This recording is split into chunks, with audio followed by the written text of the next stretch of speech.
7 de diciembre, en que Dina Boluarte, ¿no?, es la presidenta de facto, se han producido una serie de hechos, de actos, de situaciones, ¿no? Y lo más grave ha sido pues la 69 de muerte, ¿no? O más de peruanos, un delito de asesinato.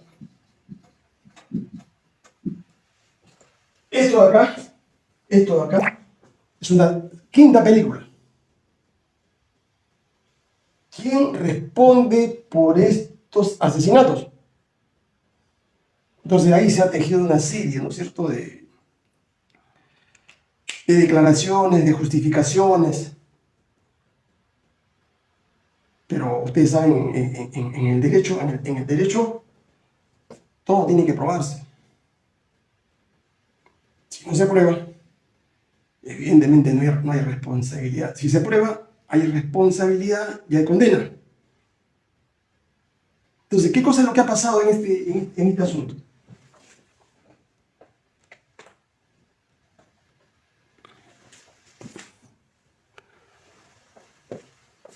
Se está discutiendo esto. Fíjense, la cadena de responsabilidad penal que emerge, ¿no es cierto?, de los actos cometidos a consecuencia de la intervención de la Fuerza Armada en la represión de protestas, de marchas, que se efectuó luego de la asunción a la presidencia de la señora Dina Boluarte. ¿Quién responde la pregunta, ¿no?, de los 69 muertos? Fíjense, acá hay un hecho objetivo, ¿no es cierto?, que ustedes tienen que más o menos darse cuenta para poder definir lo que se va a venir a futuro en nuestro país. El hecho objetivo mandante es que acá hay 69 muertos, esto es un asesinato y esto implica una condena mínima de 25 años. Porque es un homicidio reiterativo, colectivo, masificado, por no decir genocidio. Entonces la responsabilidad está, digamos, en este cuadro, ¿no? La cadena de responsabilidad, digamos, es la que ustedes pueden objetivar de manera clara, ¿no? Acá hay una presidenta, ¿no?, que es jefa de la Fuerza Armada y de la Policía. La jefa suprema dice. Jefa suprema, ella tiene mando y comando, ¿no?, como autora mediata sobre las acciones, autora mediata, no directa, mediata, sobre las acciones que desarrolle la Fuerza Armada, siempre y cuando ella haya conocido el accionar militar. Entonces, acá la cosa se reduce muy simple, ¿no es cierto?, al hecho de si la señora Dina Boluarte sabía o no sabía de las matanzas. ¿Sabía o no sabía? Y ella permitió, consintió. O sea, esto se llama, en el derecho se llama dolo. Lo único que hay que definir, digamos, es el dolo con el que ha actuado, digamos, en este caso el autor, el protagonista. Y en el derecho penal esto está clarísimo. Porque los abogados de la señora Yotarla están pensando en función de lo que se llama dolo directo, ¿no es cierto? En el caso de ellos no hay dolo directo. Eso está descartado.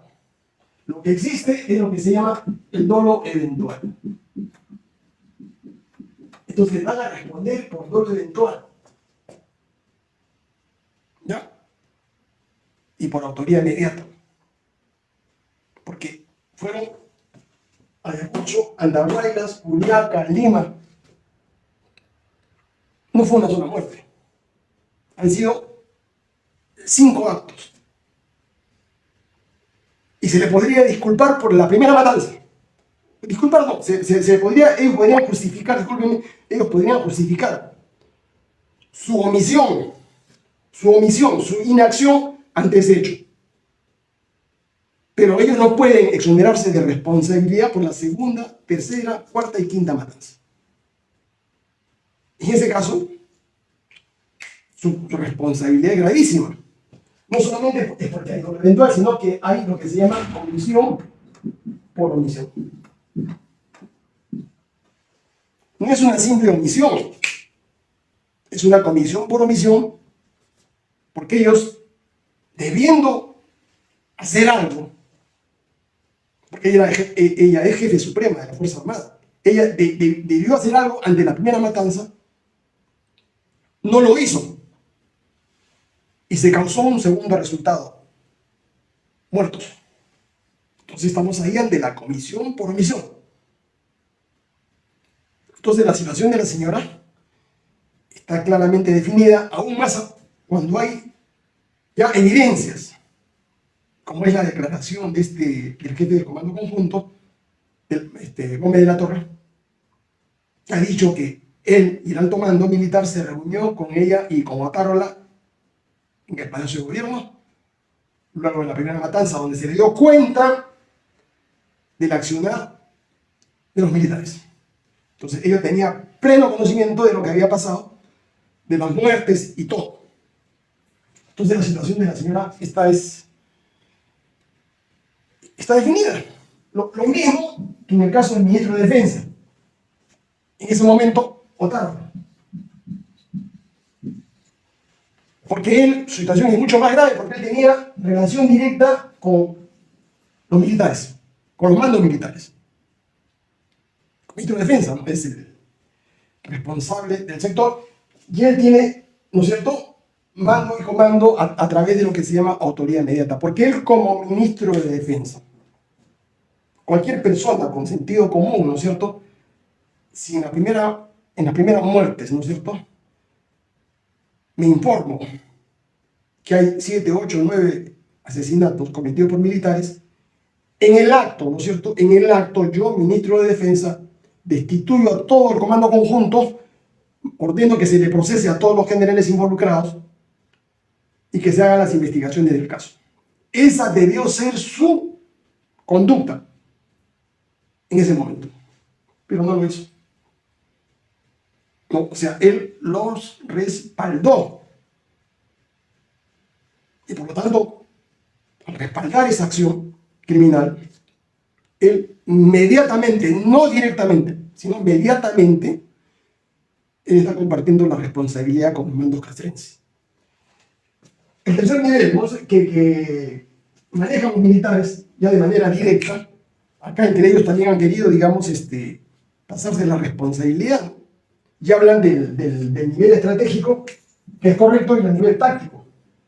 El nivel estratégico está en el alto mando, ¿no?, que diseña así de manera general, ¿no es cierto?, las acciones, los operativos que se van a hacer en sentido genérico,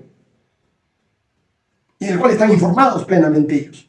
Porque es imposible, ¿no es cierto? Justamente para eso existe Comando Conjunto de las Fuerzas Armadas. Porque hasta el año 62, me parece, no existía eso.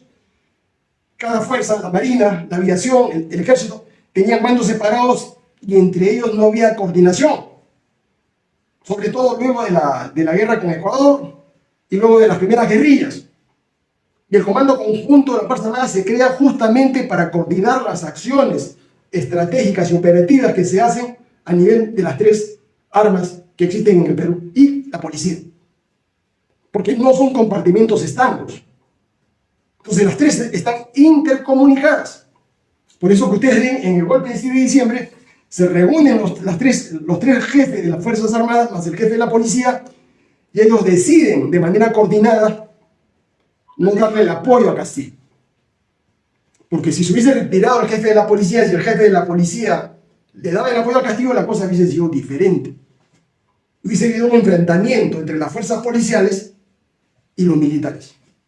Pero no, ellos tomaron una decisión in corpore, in pectore. Dijeron, no apoyamos, y Castillo tuvo que escaparse, ¿no?, en dirección a la Embajada de México, y ahí lo detuvieron.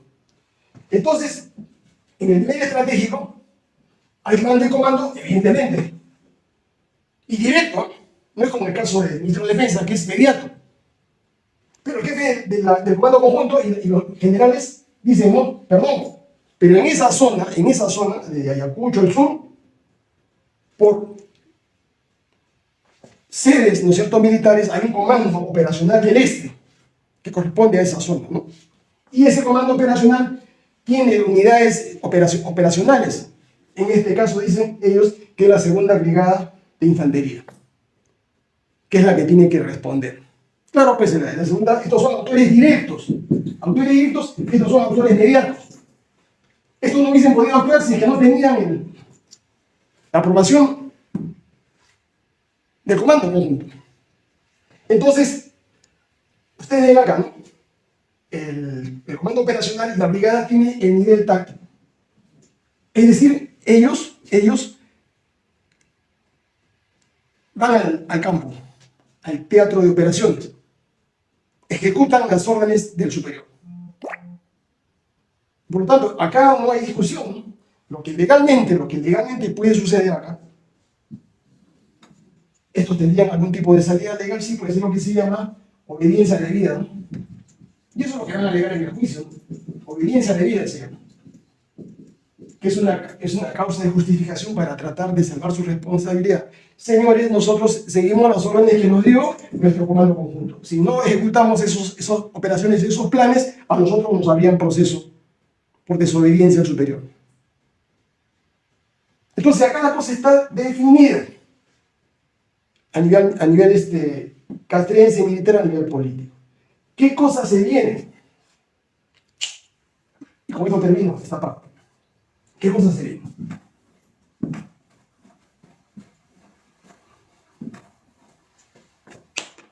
Se supone que el 19 de julio va a haber paros, protestas, marchas. ¿Ya? Paro, protestas, marchas. Violencia, evidentemente que sí, ¿no?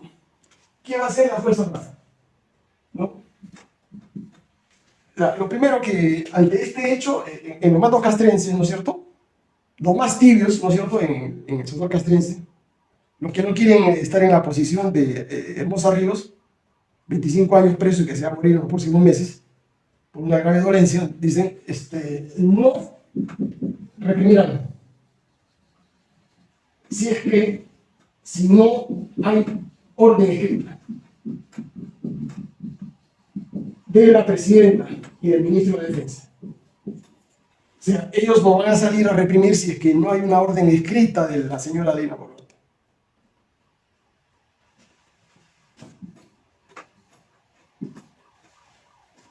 Segunda posibilidad, que se reprima y haya muertos. ¿No? Si hay muertos, se ratifica, ¿no es cierto?, la responsabilidad de la señora y la responsabilidad de los comandos militares. Si se producen, ¿no es cierto?, nuevos muertos, entonces la situación del gobierno pues ya es imposible. De acá la única salida, ¿no es cierto?, que quedaría, la salida política, es la convocatoria a elecciones. ¿Qué tipo de elecciones? La presidencial y la parlamentaria. Eso es lo que se está definiendo en estos días. Porque no hay otra salida, señores, en estos momentos. Restituir a Castillo, eso ya olvídense, eso es historia. Asamblea Constituyente, eso también es imposible.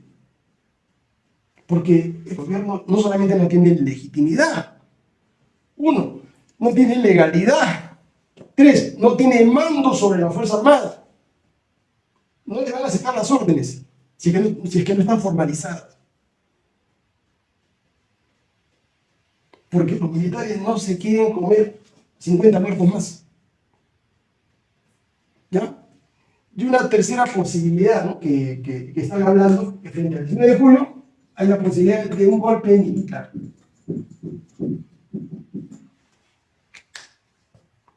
Eso en estas condiciones es imposible. ¿Ya? Políticamente, los militares, si toman el gobierno con golpe de Estado, estarían, digamos, provocando, ¿no es cierto?, un enfrentamiento directo con el pueblo, con la población. y de la cual históricamente ellos lo saben. Acuérdense, en 1977 ellos tuvieron que recular, dejar el poder y convocar a una asamblea constituyente. Entonces yo descarto este golpe militar. Y la única opción que quedaría, ¿no es cierto?, es la salida política, no la salida militar. Porque acá, ¿no? Si ellos reciben la orden escrita acá, Dina Boluarte y Otárola estarían poniéndose una soga al cuello. Y no creo que sean tan tontos estos de dar por escrito, mediante un oficio, la orden de reprimir a la población. ¿Se dan cuenta? Y si no hacen nada, hay una anarquía, pues destruirán los edificios, las sedes judiciales de la fiscalía, policiales. Esto se torna en ingobernable. Porque no hay liderazgo, no tenemos, no hay en el Perú un gobierno que estabilice la situación, porque no sabe cómo hacerlo, porque está divorciado en estos momentos no solamente del pueblo. Fíjense, es un doble divorcio. El gobierno está solo, está divorciado de la población y está en estos momentos con una renuencia de la Fuerza Armada. Y los congresistas, los partidos políticos están como la avestruz, han metido la cabeza debajo de la tierra. Porque saben que ellos van a tener que responder más adelante. Entonces, amigos, la cosa está clara. Tenemos en el movimiento, y acá me dirijo a mis compatriotas, el movimiento Poder Ciudadano, tenemos que prepararnos, acelerar la tarea en la que nos encontramos en estos momentos, porque es una tarea histórica, ¿no es cierto?, para poder salvar a nuestra patria, salvar al país, ¿no es cierto?, de la arremetida fascista y de la arremetida neoliberal, porque están viendo ustedes que toda la clase política, que toda la casta militar no puede gobernar este país. Entonces tenemos nosotros la necesidad, por favor tomen conciencia, de que se vienen momentos importantes en la vida de nuestra patria. No es la primera vez que ha sucedido. Yo recuerdo, ¿no es cierto?, el gran paro del 19 de julio de 1977 que precipitó la salida del gobierno militar de la Fuerza Armada, en ese momento presidido por Francisco Morales Bermúdez.